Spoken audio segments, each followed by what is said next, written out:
IPS ಗ್ರೂಪ್ಗೆ ಹಾಕಿದ ಮೆಸೇಜ್ನಲ್ಲಿ ಓಂ ಪ್ರಕಾಶ್ ಪತ್ನಿ ಹಲವು ಆರೋಪವನ್ನ ಮಾಡಿದ್ಲು. ನನಗೆ ಗನ್ ಹಿಡಿದು ನಿತ್ಯ ಟಾರ್ಚರ್ ಕೊಡ್ತಿದ್ದಾರೆ, ಅಲ್ಲದೆ ನನಗೆ ಹಾಗೆ ನನ್ನ ಮಗಳಿಗೆ ವಿಷ ಹಾಕ್ತಿದ್ರು, ಮಗಳಿಗೆ ಇಂಜೆಕ್ಷನ್ ನೀಡಿದ್ರು ಅಂತ ಆರೋಪಿಸಿದ್ದಾರೆ. ನಾನು ಸುಮಾರು ವರ್ಷಗಳಿಂದ ಬೇರೆಯಾಗಲು ಪ್ರಯತ್ನಿಸ್ತಾ ಇದ್ದೀನಿ ಅಂತ ಓಂ ಪ್ರಕಾಶ್ ಪತ್ನಿ ಮೆಸೇಜ್ ಮಾಡಿದ್ದಾರೆ.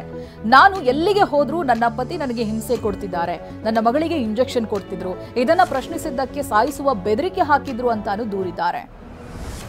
ಉತ್ತರ ಕನ್ನಡ ಜಿಲ್ಲೆಯ ಸೂಪಾ ತಾಲೂಕಿನಲ್ಲಿಯೇ ಓಂ ಪ್ರಕಾಶ್ಗೆ ಸಂಬಂಧಿಸಿದ 17 ಎಕರೆ 20 ಗುಂಟೆ ಜಮೀನಿದೆ. ಇದೇ ಜಾಗಕ್ಕಾಗಿ ಓಂ ಪ್ರಕಾಶ್ ಹಾಗೆ ಪತ್ನಿ ಪಲ್ಲವಿ ನಡುವೆ ಜಗಳವಾಗ್ತಾ ಇತ್ತು ಅಂತ ಟಿವಿ9ಗೆ ಓಂ ಪ್ರಕಾಶ್ ಕುಟುಂಬದವರು ಮಾಹಿತಿ ಕೊಟ್ಟಿದ್ದಾರೆ. ಜಾತಿಗಣತಿ ಮೂಲ ವರದಿ ಬಗ್ಗೆ ಆರ್ ಅಶೋಕ್ ಹೇಳಿಕೆ ವಿಚಾರಕ್ಕೆ ಪ್ರಿಯಾಂಕ್ ಖರ್ಗೆ ವಾಗ್ದಾಳಿ ನಡೆಸಿದ್ದಾರೆ. ಸಮಿತಿಯ ಸದಸ್ಯರೆಲ್ಲರೂ ಜಾತಿಗಣತಿ ವರದಿಗೆ ಸಹಿ ಹಾಕಿದ್ದಾರೆ. ಆ ಸಮಿತಿಗೆ ಸದಸ್ಯರನ್ನ ಬಿಜೆಪಿ ಸರ್ಕಾರದ ಅವಧಿಯಲ್ಲಿ ನೇಮಕ ಮಾಡಿರೋದು ಅಲ್ವೇ ಅಂತ ಪ್ರಶ್ನೆ ಮಾಡಿದ್ದಾರೆ. ಜಾತಿಗಣತಿ ಮೂಲ ದಾಖಲೆಯೇ ಇಲ್ಲ ಅಂತ ಅಶೋಕ್ ವಿರುದ್ಧ ಡಿಸಿಎಂ ಡಿಕೆ ಕೆಂಡಕಾರಿದ್ದಾರೆ. ಹಿಂದುಳಿದ ವರ್ಗಗಳ ಆಯೋಗ ವರದಿ ಸೀಲ್ ಮಾಡಿಕೊಟ್ಟಿದೆ, ಅವ್ರು ಹೇಗೆ ಸುಳ್ಳು ಹೇಳ್ತಾರೆ, ಜವಾಬ್ದಾರಿ ಸ್ಥಾನದಲ್ಲಿದ್ದು ಸುಳ್ಳು ಹೇಳಬಾರದು ಅಂತ ವಾಗ್ದಾಳಿ ನಡೆಸಿದ್ದಾರೆ. ವಿಧಾನಸಭೆಯಿಂದ ಬಿಜೆಪಿಯ 18 ಶಾಸಕರ ಅಮಾನತು ಹಿಂಪಡೆಯುವಂತೆ ಸ್ಪೀಕರ್ಗೆ ಮನವಿ ಮಾಡಲಾಗಿದೆ. ವಿಪಕ್ಷ ನಾಯಕ ಆರ್ ಅಶೋಕ್ ನೇತೃತ್ವದಲ್ಲಿ ಸ್ಪೀಕರ್ಗೆ ಮನವಿ ಮಾಡಲಾಗಿದೆ. ಈ ವೇಳೆ ಶಾಸಕರಾದ ಅಶ್ವಥ್ ನಾರಾಯಣ್, ಮುನಿರತ್ನ, ಭೈರತಿ ಬಸವರಾಜ್ ಉಪಸ್ಥಿತರಿದ್ದರು.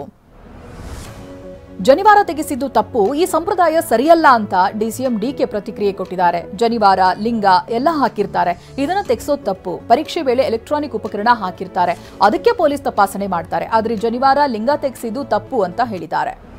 ಮಂಡ್ಯ ಜಿಲ್ಲೆಯ ನಾಗಮಂಗಲ ತಾಲೂಕಿನ ದೊಡ್ಡಬ್ಯಾಲ ಗ್ರಾಮದಲ್ಲಿ ನಾಳೆ ಸಿಎಂ ಸಿದ್ದರಾಮಯ್ಯ ಬರ್ತಾ ಇದ್ದಾರೆ. ಈ ಭಾಗಕ್ಕೆ ಈ ಹಿನ್ನೆಲೆ ಸ್ವಾಗತ ಕೋರಿ ಮಾಯಗೋನಹಳ್ಳಿ ಗ್ರಾಮಸ್ಥರು ಹಾಕಿದ್ದಂತ ಫ್ಲೆಕ್ಸ್ಗಳನ್ನು ಕಿಡಿಗೇಡಿಗಳು ಹರಿದು ಹಾಕಿದ್ದಾರೆ. ಕಿಡಿಗೇಡಿಗಳ ವಿರುದ್ಧ ಕ್ರಮಕ್ಕೆ ಗ್ರಾಮಸ್ಥರು ಒತ್ತಾಯಿಸಿದ್ದಾರೆ. ಬೆಂಗಳೂರಿನ ಕೆಂಪೇಗೌಡ ಏರ್ಪೋರ್ಟ್ನಲ್ಲಿ ವಿಮಾನ ಹಾರಾಟ ವಿಳಂಬವಾಗಿದ್ದು ಪ್ರಯಾಣಿಕರು ಆಕ್ರೋಶ ಹೊರಹಾಕಿದ್ದಾರೆ. 7 ಗಂಟೆಗೆ ತೆರಳಬೇಕಿದ್ದ ಸತಾರ್ ಏರ್ ವಿಮಾನ 9 ಗಂಟೆಯಾದರೂ ಬಾರದಕ್ಕೆ ಪ್ರಯಾಣಿಕರು ಕಿಡಿಕಾರಿದ್ದಾರೆ. ಮೈಸೂರಿನ ಎಚ್ಡಿಕೋಟೆ ತಾಲೂಕಿನ ಕಬಿನಿ ಹಿನ್ನೀರಿನಲ್ಲಿ ಒಂಟಿ ಸಲಗವೊಂದು ಹುಲಿಯನ್ನ ಅಟ್ಟಾಡಿಸಿದೆ. ಸಫಾರಿಗೆ ತೆರಳಿದ್ದ ಪ್ರವಾಸಿಗರ ಮೊಬೈಲ್ನಲ್ಲಿ ಈ ಅಪರೂಪದ ದೃಶ್ಯ ಸೆರೆಯಾಗಿದೆ. ಕ್ಯಾಥೋಲಿಕ್ ಕ್ರೈಸ್ತ ಪರಮೋಚ್ಚ ಧರ್ಮಗುರು ವ್ಯಾಟಿಕನ್ ಸಿಟಿಯ ಪೋಪ್ ಫ್ರಾನ್ಸಿಸ್ ನಿಧನರಾಗಿದ್ದಾರೆ. 88 ವರ್ಷದ ಪೋಪ್ ವಯೋಸಹಜ ಅನಾರೋಗ್ಯದಿಂದ ಬಳಲ್ತಾ ಇದ್ರು. ರೋಮನ್ ಕ್ಯಾಥೋಲಿಕ್ ಚರ್ಚ್ನ ಮೊದಲ ಲ್ಯಾಟಿನ್ ಅಮೆರಿಕನ್ ಪೋಪ್ ಆಗಿದ್ದ ಇವರು 2013ರ ಮಾರ್ಚ್ನಲ್ಲಿ ಧರ್ಮಗುರುವಾಗಿ ಆಯ್ಕೆಯಾಗಿದ್ರು. ಅಮೆರಿಕ ಉಪಾಧ್ಯಕ್ಷ ಜೆಡಿ ವೆನ್ಸ್ ಕುಟುಂಬ ಸಮೇತರಾಗಿ 4 ದಿನಗಳ ಭಾರತ ಪ್ರವಾಸವನ್ನ ಆರಂಭಿಸಿದ್ದಾರೆ. ಉಪಾಧ್ಯಕ್ಷರಾದ ಬಳಿಕ ಜೆಡಿ ವೆನ್ಸ್ ಮೊದಲ ಬಾರಿಗೆ ಭಾರತದ ಭೇಟಿಯಾಗಿದ್ದಾರೆ. ಇದೀಗ ಪತ್ನಿ ಉಷಾ, 3 ಮಕ್ಕಳ ಜೊತೆ ವೆನ್ಸ್ ದೆಹಲಿಗೆ ಬಂದಿಳಿದಿದ್ದಾರೆ. ಈ ಪ್ರವಾಸದಲ್ಲಿ ಜೆಡಿ ವೆನ್ಸ್ ದೆಹಲಿ, ಜೈಪುರ, ಆಗ್ರಾಗೆ ಭೇಟಿಯನ್ನ ಕೊಡೋರಿದ್ದಾರೆ. ರಾಕಿಂಗ್ ಸ್ಟಾರ್ ಯಶ್ ಇಂದು ಮಧ್ಯಪ್ರದೇಶದ ಉಜ್ಜಯಿನಿಯ ಮಹಾಕಾಳೇಶ್ವರ ದೇಗುಲಕ್ಕೆ ಭೇಟಿ ಕೊಟ್ಟಿದ್ದಾರೆ. ಮಹಾಕಾಳನ ದರ್ಶನ ಪಡೆದು ವಿಶೇಷ ಪೂಜೆಯನ್ನ ಸಲ್ಲಿಸಿದ್ದಾರೆ. ನಾಳೆ ರಾಮಾಯಣ ಶೂಟಿಂಗ್ನಲ್ಲಿ ಯಶ್ ಭಾಗಿಯಾಗಲಿದ್ದಾರೆ ಎನ್ನಲಾಗ್ತಾ ಇದೆ.